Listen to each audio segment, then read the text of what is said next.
Hey everyone, today I'm going to talk about some products that I never reviewed or I reviewed and they were taken down and why that happened. And so if you're not into talking videos, you might want to skip this one because it's pretty much going to be all talking. So let me start with it. So first thing I want to point out is the first product that I ever had a problem with, which was the PV6505 mini head. Now, when this came out, I was very excited. I got my hands on one. I immediately got it, ran home, plugged into it, and did a review. Shortly after doing the review, what happened was a bunch of you guys that watch the channel commented, "What was that noise? There's a humming when you're playing." So what happened was I checked it, and there was like a 120 cycle hum. I couldn't get rid of it, right? So this is what I did. I plugged it into a power conditioner, didn't fix it. Tried different outlets in the house to try different circuit breakers, get it away from the breaker that maybe be corrupted with another appliance or something plugged into it. Broke off one of the prongs on one of my plugs, the ground, and tried to do like a ground lift thing. That didn't help at all. So I tried everything you can possibly think of. And the other issue was it was mostly happening on the clean channel, not the dirty channel. And it got worse when you plugged in pedals. Now, when I say worse when you plug in pedals, I'm talking about even a tube screamer with a 9-volt battery in it, which should be totally isolated from some kind of noise interference. So what happened was I tried, there was a couple others, so I went and tried 4 others, all were doing it, and a different location, all doing it. So I called PV. PV tech support was pretty horrible. The guy was rude, condescending, didn't want to listen to me. So I got off the phone and I did a video saying, hey, so you guys know there's a humming issue. This is what I'm experiencing. I called PV, they didn't care. PV contacted me pretty much within 24 hours and asked me to take the video down and that they will solve the problem. Now, they did it as a courtesy. Now, when I say courtesy, they mean they asked me as a courtesy to take the video down to give them the opportunity. Now, whether you realize it or not, my channel is barely 2 years old, and I really wasn't even starting producing video content until about, a year and a half to 2 years ago. So it was right when I started. I didn't know how to do stuff. So I didn't know you could kind of pull your video off, private. I just deleted it. So it was gone. So people would stop watching it. And I figured I'll create a new video. What ended up happening was they contacted me and basically told me the same thing the first guy told me. It was me. They don't know what I'm talking about. Right? Maybe I got a bad batch of amps. And I'm like, well, yeah, right? And the only resolution they had was they would send me another one. And I said, well, could you check it to make sure it doesn't have the problem, right? And they said no. And so I walked away from the situation. And I never reposted a video. And so some of you guys saw the video, obviously, because it had about 3,000-4,000 views on it. Some of you guys didn't. And but I never came back to it. In fact, what I ended up doing was selling that amp as broken.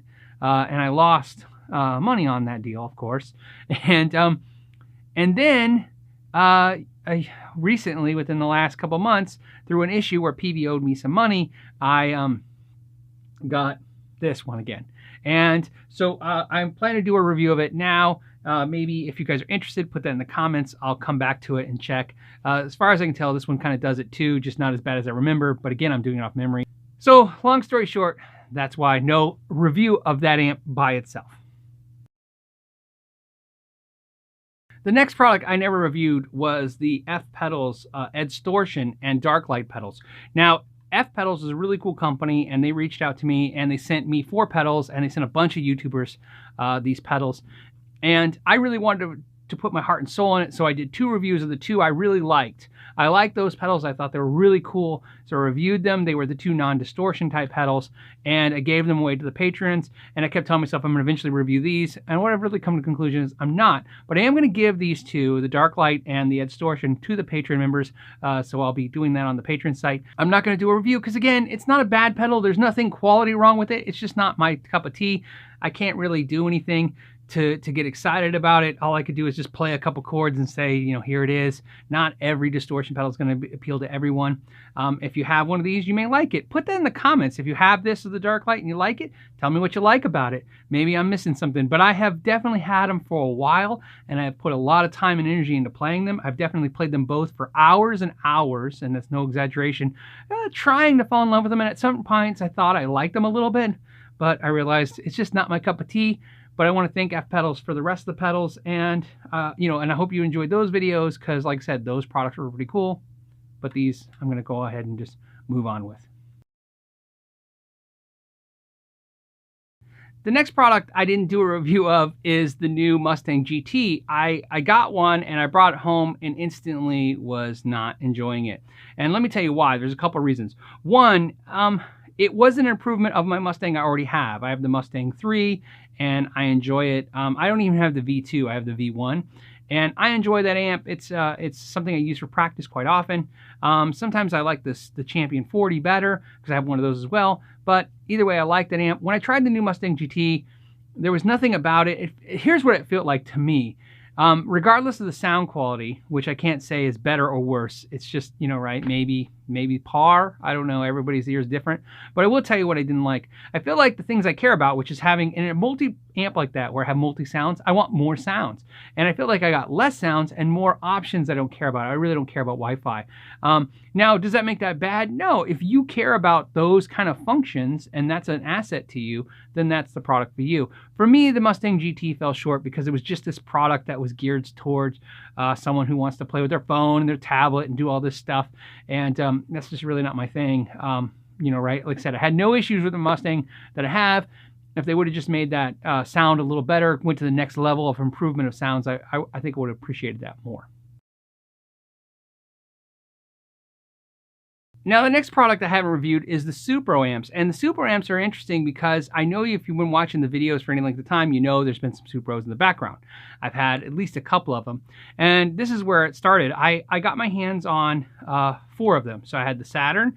I have the, it's like the Saturn, but it's a 10-inch version. I'm sorry if I forget the name of it. It's in the hallway right now. The Duotone and the Comet.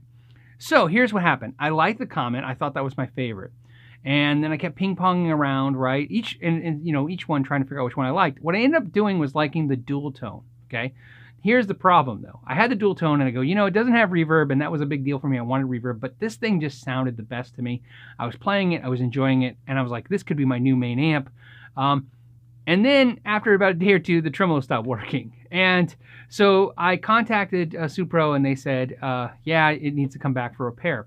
Interesting enough, a friend of mine who also has a Saturn, or sorry, a Supra, started having troubles with his same kind of issues. And someone else also had told me that they had one that had tube issues as well. And I tried swapping the tubes. That didn't fix the issue. In fact, on the phone, Supra was very good with tech support. We went through a bunch of things and none of it was fixing the issue, and that's why they said they need to see it.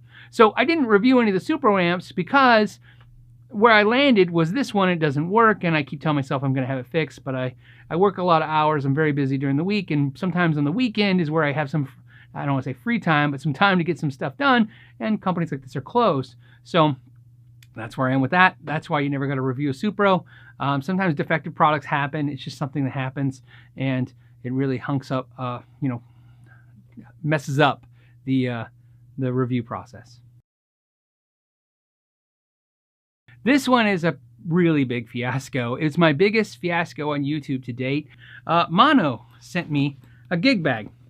Now, if you're a viewer of the channel for any length of time, you'll probably know where this is going. So please feel free to comment. What you won't know is the backstory of the Mono fiasco. So here's what happened. They said they reached out to me and said, hey, would you like to review a Mono gig bag? Being familiar with Mono gig bags, because I've seen some guitars that are repaired be in them, I knew they were expensive, high quality bags, and I thought this could be a fun video. So they sent me a bag, this bag right here. So like the Petals, I had this deal where I was like, okay, I'll review it and then I'll give it away to the patrons. Super easy. I had this guitar a friend had given to me because, believe it or not, this lag guitar, which he got on a super deal, has a twisted neck. The guitar is defective, right? There's just no way to make this neck work. But it was in perfect condition, and so cosmetically, that's all we were going for. Here's what I thought would be fun to do for a video. I took this guitar, I put it in the gig bag, and I threw the gig bag like 5 feet in front of me to show it, to simulate what would happen if somebody at the airport threw the bag. Well, here's what happened. The tip of the headstock broke off and stabbed right through the top of the bag. There's a big giant hole right there. Okay, so I should put that on the video. Here's the problem though. Nowhere on Mono's website or nowhere did I find literature that they were claiming that they could withstand these kind of damages or do any of this stuff. So I felt really conflicted about it. So I I tabled that video and I didn't do anything. What happened was, after about a month, Mono Gig Bag sent me an email saying, hey, we sent you the bag, and when are you gonna do the video? So I did a video and I said, hey, I said the truth. I said, it's a good video, it's a good bag. There's nothing wrong with the quality. The stitching is really good. It's really good quality. However, I didn't want to give any of the Patreon members a bag with a hole stabbed in it and then have to explain to them that I threw this bag with a guitar in it, and and you know, I kept saying I'll revisit it, but what happened was I just didn't see the point, right? To explain this thing. I tried, it didn't really matter. And when I watched Chapman's video, they threw out the balcony and it broke the guitar too. So yeah, this is not a case. This is a gig bag. That's basically it. So in the video, I said exactly the truth, that it's a good quality bag, that I was impressed by it, because I am. It's the nicest gig bag, you know, because I have gig bags. It was the nicest gig bag I had. And I thought, hey, let's do something fun. Instead of giving you this bag, right, because I knew he was going to be defective, I thought I'll just keep it. I don't know what I was going to do with it, probably just throw it in the garage. And I use a particular kind of gig bag that costs $70 a piece, and I'll give 2 of those away, considering the fact that that actually was a worse deal for me. Here's why. This bag cost me nothing. I physically bought those bags. So, right, those bags cost me like $140. So I was giving away $140 worth of stuff and keeping the free thing that I didn't want. And some Patreon members got upset and said, you know, hey, I can't believe you're keeping the mono bag. And that's when I kiboshed the whole Patreon deal that way. That's why a lot of patrons don't work, that Patreon program doesn't work that way anymore. Because I had came across that issue, right? I had never dealt with that before, you know, right? It was a first for me. Now, when I do this stuff, I just include all that stuff, right? I wasn't sure what to do with this. Again, now if I did the video again with Mono, I would just show you the footage. And my relationship with Mono is pretty much horrible, because they sent me a nasty gram and they asked for the bag back, and I told them to send me a label and they told me to keep it. So there you go. So the end of the story is the Mono bag is a good quality bag that I would not throw your guitar in. So I hope you enjoyed this video. I plan to do more of these, something different, right? Because I know a lot of you, when you're watching and we're interacting, you're noticing that there's things that are appearing in the background and then they disappear and there was never a review, and that's what happens. I want to tell you some of the backstories behind this stuff. This is a very easy, open line of communication on this channel. This channel isn't about saying anything's perfect or anything's bad. It's about being realistic and honest, and that's something I want to convey in every video I do. Some products I get really excited about. Some products I don't. That's just how it works. Some products are not very good. And that's just gonna be the way it works. So I thought this would be kind of fun to give you some backstory on some of the products that I've just maybe pushed aside and why, and some of the mistakes I've made. These are mistakes. Almost all these things I talk about today, like the PV thing for sure, and this, the mono bag, those were mistakes I made. You know, I should have never took that video down, and I should have put up the very first video the way it was. Those now are what I do now. So that's why when you see me do a new review and I say something or I show you something, and I've had companies say they don't like that after I've done the review or I've done the comment, you know, it is what it is, right? It just is what it is. So I've learned that to be true to myself, and it seems to be working for me, at least for my sanity point of view. Because I can tell you right now, the mono bag thing, my close friends will tell you this mono bag thing probably cost me 20 to 30 hours of sleepless stress. I stressed way more than I ever should have about that situation with mono. So that's okay. From that experience, I learned. Now we're just going to show you what happens.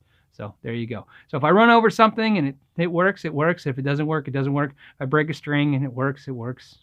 Again, if you notice the videos now, I basically leave in that stuff when there's defective stuff. And when companies kind of put pressure on me to take videos down, I say no now. So that's what happens. Because PV is by far not even close to the only company that's asked me to take a video down. So I don't do it anymore. So if somebody asks me to take a video down, it's just not going to happen.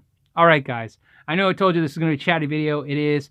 Thank you guys for hanging out with me and listening to me talk about this stuff. It was kind of almost like therapy today to get it all out. So I hope you enjoyed it, because I enjoyed getting it off my chest. And as always, guys, thank you for your time, and know your gear.